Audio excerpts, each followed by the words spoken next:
નમસ્કાર, ટેકનોગુરુમાં આપનું સ્વાગત છે. હું છું વિશાલ અને હું છું કુનાલ. આ વખતે પણ તમારા માટે ટેકનોગુરુમાં લઈને આવ્યા છે અવનવી વસ્તુઓ. સૌપ્રથમ વાત કરીશું એક બજેટ ફોન છે 4G વર્ઝનમાં લોન્ચ થયેલ મોબાઈલ વિશે.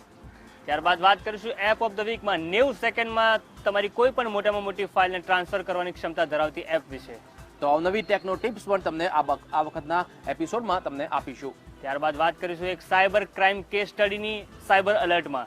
તો ટેકનો જગતને હલચલ જે છે, નવું શું આવ્યું છે તેના ટેકનો ન્યૂઝ પણ તમને આ વખતે આપીશું. અને આસ્ક ટેકનોગુરુમાં અમે તમારા સવાલોનો આપીશું જવાબ. શું વાત છે કુનાલ, એકદમ આજે રફ એન્ડ ટફ લુકમાં છે. વિશાલ, એકદમ આજે રફ એન્ડ ટફ લુક મારો એટલા માટે છે કારણ કે આપણે એક એવા સ્પેશિયલ લુક મારો છે કારણ કે સ્પેશિયલ ફોનની આપણે વાત કરવાની છે. રફ એન્ડ ટફ ફોન છે શું? રફ એન્ડ ટફ તો છે જ કારણ કે બજેટ એનું એકદમ પ્રાઇસ એકદમ સસ્તી છે અને એમાં 4G વર્ઝનમાં લોન્ચ થયો છે આ ફોન. ઓહો, હું વાત કરું છું મોટો E Gen 2 4G વર્ઝન જે હાલમાં જ લોન્ચ થયો છે. તો આઈ થિંક પહેલાં આપણે એ ફોનના જે ફીચર્સ અને જે એની જે સ્પેશિયાલિટી છે એના વિશે જોઈ લઈએ, પછી આપણે વાત કરીશું એ ફોનની વધારે વાત.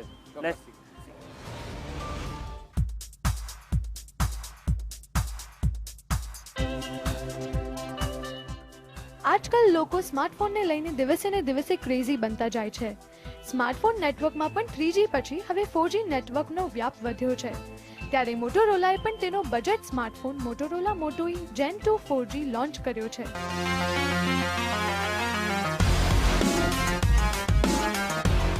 મોટોરોલાએ ન્યૂ મોટો E Gen 2 4G ને સ્ટાન્ડર્ડ એક્યુપેશનલ ક્લાસિફિકેશન તેમજ 4G કનેક્ટિવિટી સાથે લોન્ચ કર્યો છે.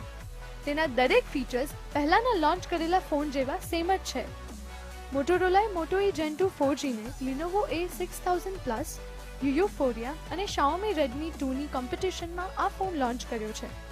તે દરેક phone long term evolution network સાથે કનેક્ટેડ છે. તો આવો જાણીએ આ ન્યૂ લોન્ચ થયેલા મોટો E Gen 2 4G વિશે.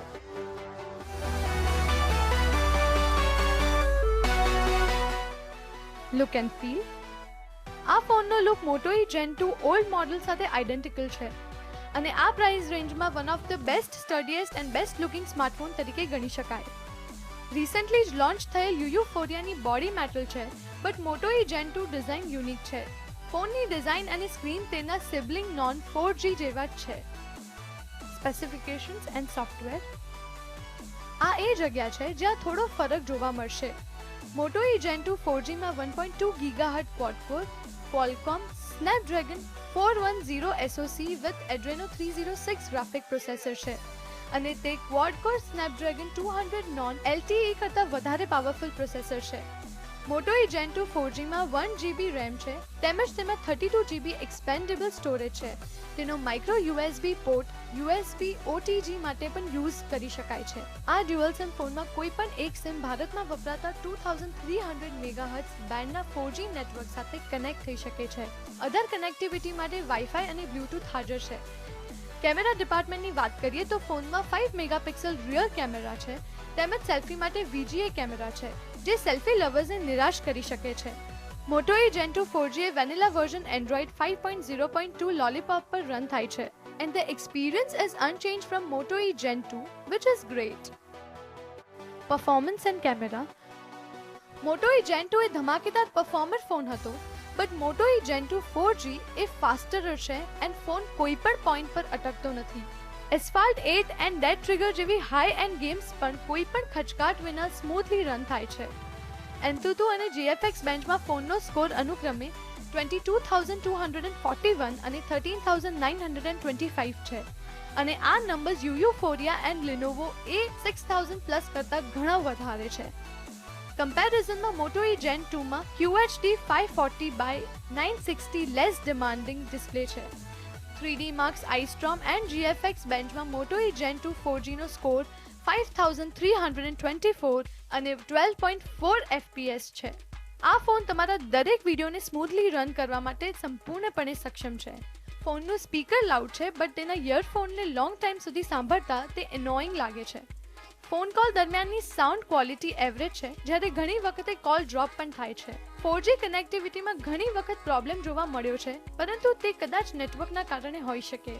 વેલ એક એરિયા છે જે મોટો ઈ જેન 2 4G તેના દરેક પ્રતિસ્પર્ધી ફોન કરતાં ઘણો સુપીરિયર સાબિત થાય છે અને તે છે તેની બેટરી લાઈફ. ટેસ્ટ દરમિયાન ફોન લગભગ 11 કલાક અને 26 મિનિટ સુધી સાથ આપવામાં સફળ રહ્યો હતો. આ ફોનનું 5 મેગાપિક્સલનું કેમેરા પરફોર્મન્સ તેના પ્રતિસ્પર્ધી ફોન જેવું જ છે. જો કે મોટોરોલા હજુ પણ સારા કેમેરા બનાવવાનું કામ સારી રીતે કરી શકી નથી. તેમાં પણ ફ્રન્ટ કેમેરા તરીકે VGA કેમેરા આપવા તેની શાનના ખિલાફ છે. વર્ડિક્ટ. નિર્ણયની વાત કરીએ તો તેમાં કોઈ ડાઉટ નથી કે પરફોર્મન્સના મામલામાં મોટો ઈ જેન 2 4G તેના પ્રતિસ્પર્ધી ફોન કરતાં બેટર છે. તેમ છતાં Lenovo A6000 Plus, Yuyuphoria અને Xiaomi Redmi 2 જેવા ફોનમાં જ્યાં 2GB RAM અને બેટર કેમેરા છે જે ખરેખર વેલ્યુ ફોર મની ગણી શકાય. પરંતુ સોફ્ટવેર એક્સપિરિયન્સમાં મોટો ઈ જેન 2 4G બને છે વિનર. વેલ શાનદાર ફોન છે કુનાલ. ખાસ વાત તને શું લાગી? 4G મોબાઈલ તો એકચ્યુઅલી ઘણા આવ્યા છે, પરંતુ આ મોબાઈલની ખાસિયત શું છે બીજાની કમ્પેરિઝન કરે તો કુનાલ? વિશાલ, જે ખાસ આ ફોન આમ જોવા જઈએ નવો લોન્ચ કર્યો એવું ના કહેવાય, કારણ કે જે મોટો ઈ જેન 2 છે ઓલરેડી માર્કેટમાં પહેલેથી હતો જ, પરંતુ જે બીજા જે 4G વર્ઝન આ જ બજેટમાં જે બજેટ સેગમેન્ટમાં જે લોન્ચ થયેલા છે એને કમ્પેરિઝનમાં હવે જે મોટોરોલાએ છે એને લોન્ચ કર્યો છે એવું કહી શકાય. કારણ કે એની જે આગળના જે ફોન છે બીજા જે આ જ કિંમતમાં જે 4G વર્ઝનમાં લોન્ચ થયેલા છે, જેમ કે Yuyuphoria છે, પછી Xiaomi Redmi 2 છે ફોન, Lenovoનો A6000 Plus છે જે ઓલરેડી 4G વર્ઝનમાં લોન્ચ થયેલા છે. અને હવે જેમ 4Gનો વિશાલ વ્યાપ વધી રહ્યો છે, યુઝ વધી રહ્યો છે, લોકોની એક્સપેક્ટેશન એનાથી વધી રહી છે અને લોકો 4Gને એક્સેપ્ટ કરતા થયા છે, તો મોટોરોલાને કદાચ આ જ રિયલાઇઝ થયું છે અને એના કારણે 7500ની જે બજેટ કિંમત કહેવાય એની અંદરમાં આ 4G સપોર્ટ આપ્યો છે. સો આઈ થિંક એટલા માટે આનું ફીચર્સ બધા મોટો ઈ જેન 2ના જે જૂના છે મોડેલ છે એના જેવા જ ફીચર્સ છે, કોઈ ફેરફાર નથી. ખાલી 4G કનેક્ટિવિટીનો અહીંયા સપોર્ટ આપવામાં આવ્યો છે, LTE કનેક્ટિવિટી એ અહીંયા મેઇન છે વિચાર. જી, અદ્ભુત ફોન છે અને 4G ફોન સસ્તામાં જો ખરીદવો હોય તો કદાચ ક્યાંક ને ક્યાંક મોટો ઈ પર પ્રેફરન્સ આપી શકાય છે. કુનાલ, યાર 2 દિવસ માટે બહાર જવું છે, ત્યારે જો કોઈ મોબાઈલમાં મૂવી પડ્યું તો આપને તો ટાઈમ પાસ થઈ જાય. પડ્યું છે ને વિશાલ, ઓફકોર્સ. તો બ્લૂટૂથ ચાલુ કરું? તારે હમણાં જ જોઈએ છે ને? હા, મારે ફટાફટ ભાગવું છે. આ તો બ્લૂટૂથથી તો મૂવીની સાઇઝ તો ખબર હોય ને કેટલી હોય, HD મૂવી લેવી હોય તેની સાઇઝ કેટલી હોય. બ્લૂટૂથથી તો કદાચ આઈ થિંક 5-6 કલાક લાગી જાય. ના ના, એટલો બધો ટાઈમ નહીં મળ્યો. તો શું કરીશું? આજની એપ ઓફ ધ વીક છે આ વખતની જે સ્વિફ્ટ ફાઇલ ટ્રાન્સફર નામની એપની આપણે વાત કરીશું. 90 સેકન્ડની અંદર HD મૂવીઝ, સોંગ્સ અથવા ફોટોઝ, બિગ સાઇઝ ફોટોઝ હોય એ બધું એની એટલી તાકાત છે કે 90 સેકન્ડની અંદર maximum I think around 90 file સુધી મોકલી શકે છે. વાવ, અદ્ભુત મોબાઈલ કહેવાય. પહેલા આપણે આ એપ ઓફ ધ વીક જોઈ લઈએ અને જોઈએ કેટલી શાનદાર એપ છે. Let's check it out.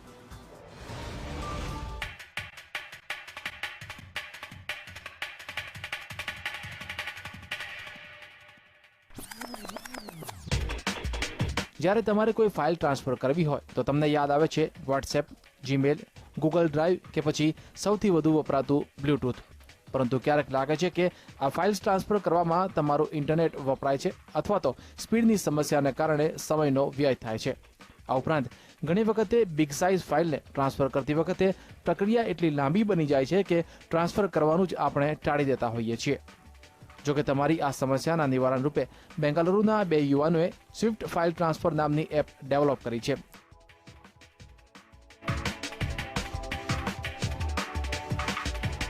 જેમાં આ એપ ફાઇલ્સને ઝડપથી ટ્રાન્સફર કરવામાં મદદ કરે છે. આ એપ એટલી ફાસ્ટ છે કે 1 મિનિટમાં એક HD મૂવી, 2 ગેમ્સ, 90 ફોટોઝ અને 35 MP3 સોંગ્સ મોકલવાની સુપર ક્ષમતા ધરાવે છે. આ એપ 26 વર્ષના IT એન્જિનિયર કુનાલ મહાજન અને 23 વર્ષના મેનેજમેન્ટ ગ્રેજ્યુએટ પંકજસિંહ દ્વારા ડેવલપ કરવામાં આવી છે. સ્વિફ્ટ ફાઇલ ટ્રાન્સફર એક સામાન્ય એપ છે, પરંતુ તેમાં તેનું મુખ્ય આકર્ષણ એ છે કે અહીં લોગિન અને સાઇન અપ કરવાની કોઈ જરૂરત નથી. માત્ર મોકલનાર અને મેળવનાર પાસે આ એપ હોવી જોઈએ. બસ પછી તમારી કઈ ફાઇલ મોકલવી છે અને કયા વ્યક્તિને મોકલવી છે તે સિલેક્ટ કરીને ફાઇલ ટ્રાન્સફર કરી શકો છો. ત્યારબાદ મોકલનાર સેન્ડ બટન પ્રેસ કરશે અને મેળવનાર રિસીવ બટન પ્રેસ કરીને ફાઇલની આપ-લે સરળતાથી કરી શકશે.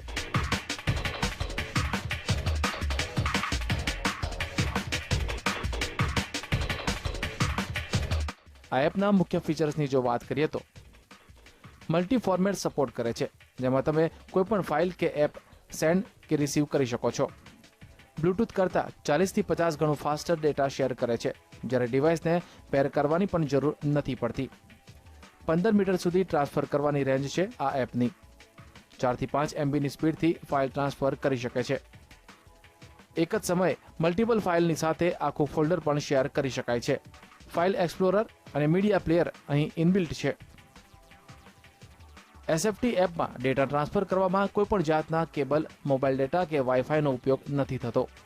જ્યારે તેના અન્ય એક આકર્ષણની વાત કરીએ તો તમારી ફાઇલ્સને ક્લાઉડ પર જેમ કે ગૂગલ ડ્રાઈવ, ડ્રોપબોક્સ કે પછી વન ડ્રાઈવ પર શેર કરવાની પણ સુવિધા આપે છે. આ એપ દ્વારા ટ્રાન્સફર કરવામાં આવેલી ફાઇલ્સ SFT નામથી એક અલગ ફોલ્ડરમાં સેવ થતી હોય છે. જોકે તેને જનરલ ફોલ્ડરમાં પણ નાખી શકાય છે. યુઝર્સને આ એપ ખૂબ જ પસંદ આવી રહી છે અને પ્લે સ્ટોર પર સારી રેટિંગ પણ ધરાવે છે. સ્વિફ્ટ ફાઇલ ટ્રાન્સફર આગામી દિવસોમાં ક્રોસ પ્લેટફોર્મ અને ક્રોસ ડિવાઇસ પર કામ કરી શકે તે દિશામાં કામ કરવામાં આવી રહ્યું છે.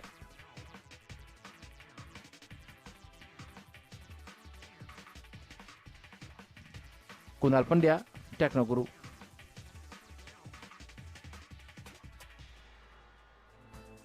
વેલ, શાનદાર એપ છે STF. એકદમ ઝડપી કામ કરે છે, કોઈ રજિસ્ટ્રેશનની માથાકૂટ નહીં, કોઈ મોબાઈલ સાથે પેરિંગની પણ માથાકૂટ નહીં, અને એકદમ ઝડપથી 90 સેકન્ડ એટલે ઘણી ઓછી કહેવાય. HD મૂવી પણ તમે ટ્રાન્સફર કરી શકો છો. તો તમે પણ આ એપનો લાવો લેવો હોય તો ઝડપથી આ એપ ડાઉનલોડ કરી શકો છો. દર વખતે તમને ટેકનો ટિપ્સ, ટેકનો અજુબાની વાત કરતા હોય છે. આ વખતે તમારા માટે ટેકનો ટિપ્સ લઈને આવ્યો છે. કેવી છે ટેકનો ટિપ્સ અને શું શું છે તમારા માટે એમાં ખાસ આવવું જોઈએ? આજના સ્માર્ટફોન ધારકો માટે જો સૌથી મોટો માથાનો દુખાવો હોય તો તે છે બેટરી લાઈફનો. જેમ જેમ ડેટાનો ઉપયોગ વધી રહ્યો છે તેમ તેમ બેટરીની ખપત પણ વધતી રહે છે, જેના કારણે બેટરીની આવરદા વધારવા માટે તમારે અમુક ટિપ્સ જાણવી જરૂરી છે. આ માટે કરીએ નજર મહત્વની 3 બાબતો ઉપર. ટીપ 1, અમુક ફીચર્સ જરૂર ન હોય ત્યારે બંધ રાખો. વાઈફાઈ, બ્લૂટૂથ અને GPS જેવી સર્વિસ બંધ રાખો. આ ત્રણેય સુવિધાઓ એ સમય બંધ કરી દો જ્યારે તેની જરૂર નથી. બેકગ્રાઉન્ડમાં એપ ચાલતી હોય છે જે બેટરી ખાય છે. તેમની જેટલી સંખ્યા ઓછી એટલું બહેતર. ટીપ 2, બ્રાઇટનેસને જાતે સેટ કરો. સ્ક્રીનની બ્રાઇટનેસ ઓટો નહીં પરંતુ જાતે સેટ કરો. સ્ક્રીનની જેટલી બ્રાઇટ ઓછી હશે એટલી બેટરી વધુ ચાલશે. જો તમારા ફોનમાં બેટરી સેવિંગ મોડ છે તો તેનો જરૂરથી ઉપયોગ કરો, કારણ કે બેટરી ઓછી થશે ત્યારે ફોન આપોઆપ બિનજરૂરી એપ્સ બંધ કરી દેશે. ટીપ 3, ચેક કરો કઈ એપ છે વધુ બેટરી માટે જવાબદાર.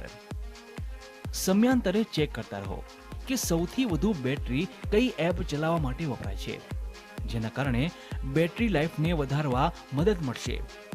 સેટિંગ્સમાં જઈને ફોનના આઇડલ મોડને સેટ કરો, જેમાં તમે મહત્તમ 5 મિનિટ સુધીનો સમય રાખી શકો છો. વધુ સમય રાખવાથી ડિસ્પ્લે ઓન રહેશે, જે બેટરીનો વધુ ઉપયોગ કરશે. દર વખતે તમને ટેકનો વર્લ્ડથી અવગત કરાવતા રહી છે. તમારા માટે આ વખતે અમે લાવ્યા છે ટેકનો ન્યૂઝ, જે તમને વાકેફ કરશે કે ટેકનો જગતમાં, ટેકનો વર્લ્ડમાં શું શું નવું થઈ રહ્યું છે. તો આવો જોઈએ ટેકનો ન્યૂઝ.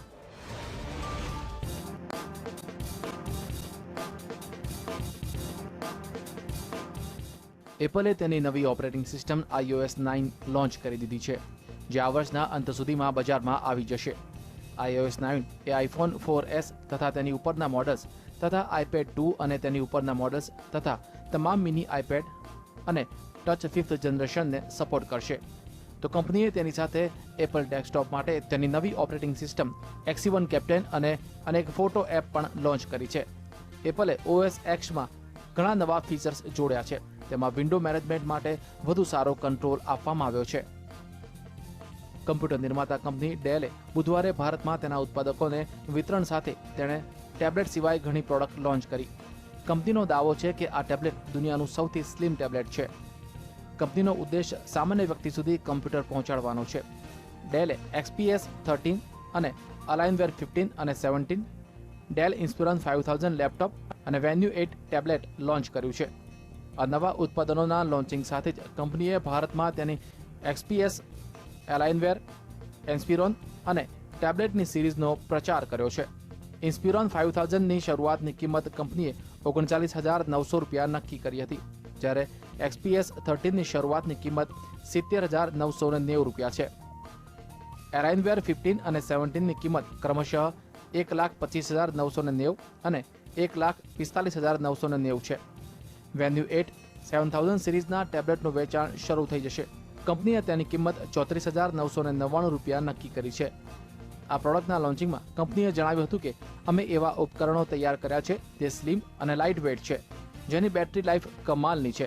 તેની સ્ટાઇલ, પરફોર્મન્સ, સર્વિસ અને સોફ્ટવેર એવા હોય છે જે ગ્રાહકને ડેલ પાસેથી મળી શકે. હવે આઈફોન પણ હશે મેડ ઇન ઇન્ડિયા. હા, કેટલીય મોટી કંપનીઓ ભારતને ગેજેટ્સના ફેલાતા બજારના રૂપમાં જોઈ રહી છે. ભારતમાં અપાર સંભાવનાઓને પગલે તાઇવાનની ફોક્સકોન ટેકનોલોજી ભારતમાં એપલના સ્માર્ટફોન બનાવવા માટે વાત ચલાવી રહી છે. આમ થવા પર ભારતીયો માટે સૌથી સારી વાત તો એ બની શકે કે તેમને એપલના સ્માર્ટફોન ઓછી કિંમતમાં મળી શકે છે. અત્યાર સુધી ફોક્સકોન વધારે પડતા આઈફોન ચીનમાં બનાવતી હતી, પરંતુ ત્યાં મજૂરી ચાર્જ ઝડપથી વધી રહ્યો છે, જેના કારણે ભારત તરફ કંપનીની મીટ મંડાઈ છે.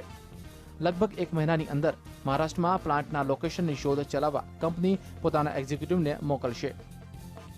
સમાચાર છે કે માઇક્રો બ્લોગિંગ અને 140 કેરેક્ટર્સના મેસેજ માટે જાણીતી એવી વેબસાઇટ ટ્વિટર મેસેજની મર્યાદાને હટાવવા જઈ રહી છે. ટ્વિટરે જણાવ્યું હતું કે તે પોતાના ડાયરેક્ટ મેસેજ ફીચરમાં 140 કેરેક્ટરની સીમાને હટાવી દેશે, જેનાથી હવે ટ્વિટર પર લાંબા પર્સનલ મેસેજ મોકલી શકાશે. જોકે ટ્વિટર માટે 140 કેરેક્ટર્સની લિમિટ યથાવત રહેશે. આ નવો ચેન્જ ટ્વિટરમાં આગામી મહિનાના જુલાઈથી લાગુ પડશે, તેમ ટ્વિટરના પ્રોડક્શન મેનેજરે જણાવ્યું હતું. વિશાલ કારાણી સાથે કુનાલ પંડ્યા, ટેકનોગુરુ. વેલ, સમય થયો છે સાયબર એલર્ટનો.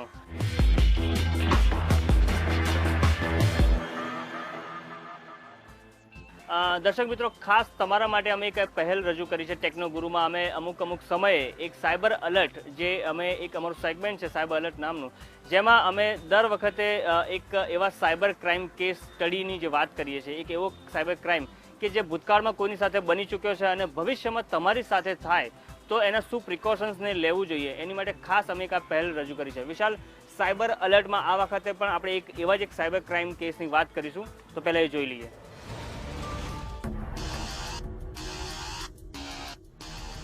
એક કંપનીના સિસ્ટમ એડમિનિસ્ટ્રેટરે તેના બોસ પાસે સેલેરી ઇન્ક્રીમેન્ટ માટે અરજી કરી હતી. જો કે આ અરજીને બોસે નકારી દીધી હતી. પરિણામે કર્મચારીએ જોબ છોડવાનું નક્કી કરી દીધું હતું. પરંતુ તેણે જોબ છોડતા પહેલા કંપનીના કમ્પ્યુટર્સમાં સિક્યુરિટી અપડેટ સેન્ડ કરી દીધા હતા, જે ખરેખરમાં એક ટ્રોજન હતો, જે દરેક કોમ્પ્યુટરમાં ઇન્સ્ટોલ થઈ ગયો હતો. ટ્રોજનની સાથે સાથે તેણે ડેટા ચોરવા માટેનું સોફ્ટવેર પણ ઇન્સ્ટોલ કરી દીધું હતું. પરિણામે કોમ્પ્રોમાઇઝ થયેલા કોમ્પ્યુટર્સમાંથી આ ભૂતપૂર્વ એમ્પ્લોય મોટા પ્રમાણમાં કંપનીની સેન્સિટિવ માહિતીઓને ચોરવા લાગ્યો હતો. આ દરેક માહિતીઓની ચોરી કરીને હરીફ કંપનીને વેચીને તે કંપનીના માલિક કરતાં પણ વધુ કમાણી કરવા લાગ્યો હતો. જ્યારે કંપનીના ધ્યાનમાં આવ્યું કે તેઓ સતત ટેન્ડર્સ ખૂબ જ ઓછા માર્જિનથી હારી રહ્યા છે, ત્યારે તેમને શંકા પેદા થઈ. આ પછી ઇન્વેસ્ટિગેશન દરમિયાન ખ્યાલ આવ્યો કે કોમ્પ્યુટર્સમાં નાખેલા ટ્રોજન્સના કારણે ડેટાની ચોરી થઈ છે. વેલ કુનાલ, કેસ જો ખરેખર અદ્ભુત અને યુનિક છે. કેસ આવા કિસ્સા સતત ક્યાંક ને ક્યાંક થોડા ઘણા અંશે વધી રહ્યા છે. આઈટી પ્રોફેશનલે પોતાની કંપની સામે બદલો લેવા માટે આ પ્રકારની એક ટેકનિક અપનાવી અને કંપનીને ભારે નુકસાન પણ થયું. અન્ય કોઈ કંપનીને આવી બધી તકલીફથી જો બચવું હોય તો શું કરી શકાય? વિશાલ, આમાં જે આપણે એક અત્યારે જોયું કે આ કેસમાં આપણે જોયું કે એક આઈટી એડમિનિસ્ટ્રેટર જે છે, જેને પગાર વધારો ના મળ્યો અને એને જે મનમાં એક ગ્રજીસ રાખ્યા અને એના પછી એને જે ટ્રોજન વાયરસ એના કંપનીના સર્વરમાં ઇન્સ્ટોલ કરી દીધો, જેના કારણે એક બધા જે એની ઇન્ફોર્મેશન છે બધી લીક કરવા માંડ્યો અને એની ચોરી કરવા માંડ્યો. તો આવા કેસમાં સૌપ્રથમ એક કંપની તરીકે જો એક વાત કરીએ તો સૌ પહેલાં એક તમારા જે એમ્પ્લોઈઝ છે, તો એ એમ્પ્લોઈઝનો એક તમારે એક કોન્ટ્રાક્ટ અથવા લાઈક કે હવે જે એક એવું છે કે સોશિયલ મીડિયા એક્ટિવિટીઝ અને જે આઈટી સિક્યોરિટીના હિસાબથી એવા કોન્ટ્રાક્ટ બનાવવામાં આવે છે કે કઈ કઈ information you can not share, અથવા ધારો કે તમે કયા કયા ડેટા છે એને તમે કંપનીના જે ડેટા છે એ કેટલા ઇમ્પોર્ટન્ટ છે. તો આ બધું એનો એક જે કોન્ટ્રાક્ટ હોય છે એ પણ એઝ અ કંપની તમારે એ દરેક એમ્પ્લોય જોડે સાઇન કરાવવા જોઈએ કે ઇન્ફોર્મેશન લીક ના કરે એની માટે. એના સિવાય એમ્પ્લોયીને તમે એક બેઝિક લેવલની તમારે ટ્રેનિંગ પણ આપવી જોઈએ ડેટા સિક્યોરિટીના હિસાબથી પણ, જેનાથી એને વેલ્યુ થાય. બીજું કે તમારા જે સર્વર છે, સર્વરની જે મેન્ટેનન્સ છે અથવા જે સર્વરને તમારે સમયાંતરે એઝ અ કંપની તમારે એની દરેક એક્ટિવિટીને ચેક કરતા રહેવું પડે વિશાલ, કારણ કે અંદર શું છે શું નહીં આ પણ તમને ખબર પડવી જોઈએ એવી રીતના. તો એનું એક ડેલી મોનિટરિંગ ચેકિંગ સિસ્ટમ પણ એક બનાવવું જોઈએ સર્વરનું પણ. તો એક આ પણ એક ધ્યાનમાં રાખવા જેવું છે. બીજી આ જે ગુનો છે અથવા તો કે આ જે કૃત્ય કરવામાં આવ્યું છે, જે એની જો આપણે કાયદાકીય રીતે વાત કરીએ તો સેક્શન 43 જે આઈટી એક્ટ 2008 છે એનું અહીંયા સેક્શન 43 આમાં લાગી શકે છે કે જે આઈટી એડમિનિસ્ટ્રેટરે જે વાયરસ નાખી દીધો, તો that is damage of computer. કોઈ પણ કંપનીના કે કોઈ પણ વ્યક્તિના કમ્પ્યુટરને ડેમેજ કરવું, એની માહિતીને ચોરવી અને એનું જે છે તો સેક્શન 43 અહીંયા લાગી શકે છે અને એની માટે એને સજાની પણ અહીંયા જોગવાઈ છે.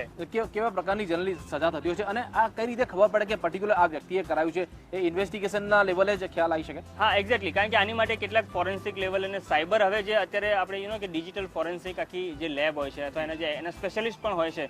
અને હવે જે મોટી કંપનીઓ જેના જે કે બહુ મોટા સર્વર અને જે લોકોના ડેટા જે યુઝ હોય છે, એવી કંપનીઓ આવી રીતના એક્સપર્ટ પણ રાખતી હોય છે અથવા ધારો કે જે સાયબર સિક્યોરિટીના કન્સલ્ટન્ટ હોય એમનો પણ સહારો લેતી હોય છે કે આખું ઇન્વેસ્ટિગેશન કરવા માટે. અને આમ જોવા જઈએ તો હું જ્યાં સુધી માનું છું કે જે કમ્પ્યુટર જગતમાં કોઈ પણ વસ્તુ છુપી નથી. એટલે જ્યારે તમે આવું કોઈ કૃત્ય કરો છો તો એ પહેલાં તમારે ધ્યાન રાખો, કારણ કે તમારી નિશાની ક્યાંય ને ક્યાંય છૂટેલી જ હોય છે. એટલે રિયલ વર્લ્ડમાં કદાચ ચોરી કરવી સહેલી છે, પણ કમ્પ્યુટર વર્લ્ડમાં ચોરી કરવી બહુ અઘરી છે. એટલે કે જે ડાયલોગ છે હિન્દી ફિલ્મનો કે ચોરી ગમે તેટલી સિફતપૂર્વક કરે પરંતુ ક્યાંક ને ક્યાંક એવો ક્લુ છોડીને જતો રહે છે. સાયબર ક્રાઇમમાં એ ક્લુ વધુ મજબૂત રહેતો હોય છે. અદ્ભુત માહિતી આપી કુનાલે સાયબર અલર્ટમાં અદ્ભુત માહિતી આપી. સમય હવે થયો છે આ ટેકનોગુરુનો.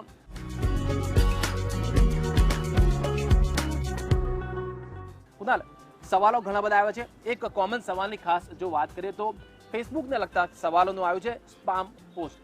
ફેસબુકર જે છે આનાથી સખત પરેશાન છે. મેક્સિમમ આપણને સવાલ જો આવ્યા છે તો એને લગતા વધારે આવ્યા છે. છેલ્લા 1 મહિનામાં આ પ્રકારના કિસ્સા સતત વધી રહ્યા છે અને યંગસ્ટર્સના આ સવાલો વધારે છે. શું છે આ પ્રોબ્લેમ્સ અને કઈ રીતે ક્રિએટ થાય છે અને એમાંથી કઈ રીતે નિજાત મેળવી શકાય? વિશાલ, આજે આપણે અત્યારે જે આ એક જે પ્રોબ્લેમની વાત કરી છે, અત્યારે આ ફેસબુકર્સ માટે માથાનો દુખાવો બની ગયો છે. મારા પણ જે 2-4 ફ્રેન્ડ્સ છે એ લોકોને પણ આવો પ્રકારનો કિસ્સો થયો છે કે લાઈક તમે જોયું હશે કે એના પ્રોફાઇલમાંથી બીજાની ટાઈમલાઈન ઉપર સ્પેમ પોસ્ટ થવા મળે છે, જે સેમી પોર્નોગ્રાફિક હોય છે કાં તો પોર્ન એવી રીતના જે અમુક માહિતીઓ હોય છે અથવા ફોટોઝ હોય છે જે વલ્ગર હોય છે. તો એવા પોસ્ટ છે અને એ સામેવાળી વ્યક્તિને કે શરમમાં મુકાવવું પડે છે. સામેથી લોકો ફોન કરતા હોય છે કે યાર તમે આ કઈ રીતની પ્રકારની પોસ્ટ અમારે ટાઈમલાઈન પર કરો છો. તો બેઝિકલી આ એક સમજવાની વસ્તુ છે કે જો આવા પ્રકારની જે સ્પેમ પોસ્ટ જે થઈ રહી છે તો એમાં ફર્સ્ટ ઓફ ઓલ કદાચ કોઈ જે વ્યક્તિની ટાઈમલાઈન પર પ્રોફાઇલમાં થઈ રહ્યું છે પોસ્ટ, તો એ જાણી જોઈને કરતો નથી, કારણ કે આ એક ઓટો જનરેટેડ જે કમ્પ્યુટર સ્પેમ છે. તો આની માટે સૌ પહેલાં આ કઈ રીતે થતો હોય છે એની જો વિશાલ વાત કરીએ તો જ્યારે આપણી ટાઈમલાઈન પર આપણે જ્યારે ફેસબુક પર આપણે જોતા હોય છે ત્યારે હવે આપણને પણ આવી પોસ્ટ દેખાય છે. તો જાણતા અજાણતા કદાચ આપણે પણ એની પર ક્લિક કરી દીધી તો સમજો તમે એકવાર ક્લિક કરી એટલે એ જે પોસ્ટ છે એ તમારા એટલે એનો જે સ્પેમ છે, જેનો જે એક વાયરસ છે જે એ તમારામાં ઇન્સ્ટોલ થઈ જાય છે તમારી પ્રોફાઇલની અંદર. એક એપ્લિકેશન છે એવી જે, તો એના પછી તમારા પ્રોફાઇલમાંથી તમારા જેટલા પણ ફ્રેન્ડ્સ છે એની ટાઈમલાઈન ઉપર પોસ્ટ કરવાનું ઓટોમેટિકલી શરૂ કરી દે છે. તો આવી રીતે 1માંથી 100, 100માંથી 1000 અને 1000માંથી આવી રીતે 1 લાખ એવી રીતે લોકોની ટાઈમલાઈન પર પોસ્ટ થાય છે. હવે જ્યારે આ પોસ્ટની જે વાત કરીએ કે આ સ્પેમ પોસ્ટ છે, આનાથી અટકવું હોય અથવા તો કે આની માટે શું પ્રિકોશન્સ લેવા જોઈએ તો એની જે એક વાત કરીએ તો સૌ પહેલાં જો તમારે પહેલાં તો બને ત્યાં સુધી આવી પોસ્ટને જોવો તો એનું ક્લિક કરવાનું ટાળો, તમે અવોઇડ કે તમે એને ક્લિક ના કરો. કઈ રીતે ખબર પડે કે આ પ્રકારની ખરાબ પોસ્ટ છે અથવા એની ઉપર ક્લિક કરીશ તો મારામાં વાયરસ ઘૂસી છે? એ જો રેકગ્નાઇઝ કરવું હોય તો થોડી ઘણી હિન્ટ મળી શકે અથવા અનનોન વ્યક્તિ હોય તો ના કરવું જોઈએ એ રીતે? હા, એવી રીતના આમાં મોસ્ટલી અનનોન વ્યક્તિની તો કદાચ તમારામાં પોસ્ટ દેખાશે નહીં, ફ્રેન્ડ્સની મોસ્ટલી દેખાય છે. ધારો કે વિચારો કદાચ હું વાત કરું કે તમારા આઈડીમાંથી જ સપોઝ મને જોવા મળે છે આવી પોસ્ટ, તો આઈ અન્ડરસ્ટેન્ડ કે વિશાલ આવી ક્યારેય પોસ્ટ નહીં કરે, બરાબર છે, કારણ કે એક જાતનું તમારું ટ્રેન્ડ હોય છે, તમારું એક જાતનું એવી રીતના કે તમે આવી જ પોસ્ટ શેર કરો છો, આવી નથી કરતા. તો એવા ટાઈમે યુ કેન આઈડેન્ટિફાય કે યાર આ કદાચ કોઈ મોલવેર છે છે, કાં તો કોઈની આ મસ્તી છે, કાં તો કોઈ એવો અહીંયા વાયરસ છે. જી. તો એવા ટાઈમ પર થોડું એક જુઓ. બીજું તમે જુઓ કે કદાચ તમે આવા પ્રકારની 5-6 યુઝર્સમાંથી એક જ પ્રકારની પોસ્ટ તમને જોવા મળશે. ઓકે. તો એ પણ સમજી શકાય કે યાર દરેક જણ એક જેવી જ પોસ્ટ નહીં કરતા હોય. તો આને પણ તમે આઈડેન્ટિફાઈ કરી શકો કે આ કદાચ આવો મોલવેર છે. તો પહેલાં તેને ક્લિક ના કરો. ત્યાર પછી કદાચ સપોઝ તમારા ધ્યાનમાં આવે તો અહીંયા ક્લિક તો ના કરો, પણ એનો ત્યાં તમે જે પોસ્ટ છે ત્યાં આગળ એક ઓપ્શન હોય છે, ત્યાં આગળ તમે ક્લિક કરશો તો રિપોર્ટ ટુ ફેસબુક. તમારે ફેસબુકને રિપોર્ટ કરો. આ જે સ્પેમ જે પોસ્ટ છે એને રિપોર્ટ કરો. ફેસબુકને જાણ કરો કે ધીસ ઇઝ ધ મેલેસિયસ પોસ્ટ છે, આ જે પોસ્ટ છે જે સ્પેમ છે, આને you don't want on your timeline. આવી રીતે રિપોર્ટ કરો જેથી ફેસબુકના ધ્યાનમાં આવશે અને ફેસબુક અને દરેકની જે બીજાની પણ ટાઈમલાઈન છે એને સ્ટડી કરશે. હા, અને આવી પોસ્ટને એના જે મિકેનિઝમ છે એમાં સેટ કરશે. તો આ ક્યારેય પણ નોટ ફોર ધીસ આ પોસ્ટ, ક્યારેય પણ તમને જે અબ્યુઝિવ પોસ્ટ લાગે અથવા ધારો કે તમને કોઈ એવી સ્પેમ પોસ્ટ લાગે, મેક શ્યોર કે તમે રિપોર્ટ ટુ ફેસબુક. કુનાલ, એક વસ્તુ એ પણ જાણવી છે ખાસ કરીને કે આ જ્યારે આપણે ધારો કે આજે મારા પેજ પરથી આ પોસ્ટ થઈ ગઈ છે, હું 2 દિવસથી ફેસબુક એક્ટિવ નથી કર્યું, અપડેટ નથી કર્યું, પરંતુ લોકો સુધી મારા આ સ્પામ પોસ્ટ પહોંચી ગઈ છે મારા નામથી. તો લોકોને માહિતગાર કરવા હોય કે આ મેં નથી કર્યું, આ એક વાયરસ છે એના કારણે થયું છે, તો એના માટે કોઈ આપણે મેસેજ ટાઈપ કરી શકીએ કે એવું કંઈ ખરું એમ? હા, એક્ઝેક્ટલી. અને બહુ હું એ જ કહું છું પહેલાં કે સૌ પહેલાં જ્યારે તમને આવી જાણ થાય કે ભાઈ આવા તમારી પ્રોફાઇલમાંથી આવી પોસ્ટ થવાની શરૂ થઈ ગઈ, સૌ પહેલાં પેનિક થયા વગર એક બહુ સરસ પ્રકારનો એક સારો મેસેજ તમે એક બનાવો, એને તમારા સ્ટેટસમાં મૂકી દો કે ભાઈ આ જે પોસ્ટ છે એ મારાથી નથી થઈ, એક જાણતા મેં નથી કરેલી, આ અજાણતા થઈ ગઈ છે, આ એક પ્રકારનો વાયરસ છે, એક પ્રકારની આ સ્પેમ પોસ્ટ છે. તો પ્લીઝ મેક શ્યોર કે એટલે ધારો કે તમને પ્રોબ્લેમ ક્રિએટ ના કરે, કારણ કે ઘણાને એવું થતું હોય કે તમે કર્યું છે. તો એક સારો એવો મેસેજ લખી દો જેથી લોકોને જાણ થાય કે આ તમારાથી નથી થયું, અને એ લોકો પણ આગળ ના ફેલાવે અથવા જાણતા અજાણતા, એટલે એ લોકોને પણ ખ્યાલ આવી જાય. તો મેક શ્યોર કે તમે આવો એક મેસેજ પણ પહેલાં પોસ્ટ કરી દો. ચોક્કસથી આ કોમન પ્રોબ્લેમ છે અને છેલ્લા ઘણા સમયથી આ પ્રોબ્લેમ વધી રહ્યો છે. આ ટેકનોગુરુમાં મોટાભાગના સવાલ આ પ્રકારના આવ્યા છે, જેથી અમે આ એક જ સવાલ આ વખતે લીધો છે અને તેની ઉપર કુનાલે એનું સોલ્યુશન અને કદાચ વિશાલ આ સબ્જેક્ટને કદાચ આપણે આવતા એપિસોડમાં બહુ વ્યવસ્થિત રીતે અને ડિટેલમાં અમે તમને આનું સોલ્યુશન પણ આપીશું.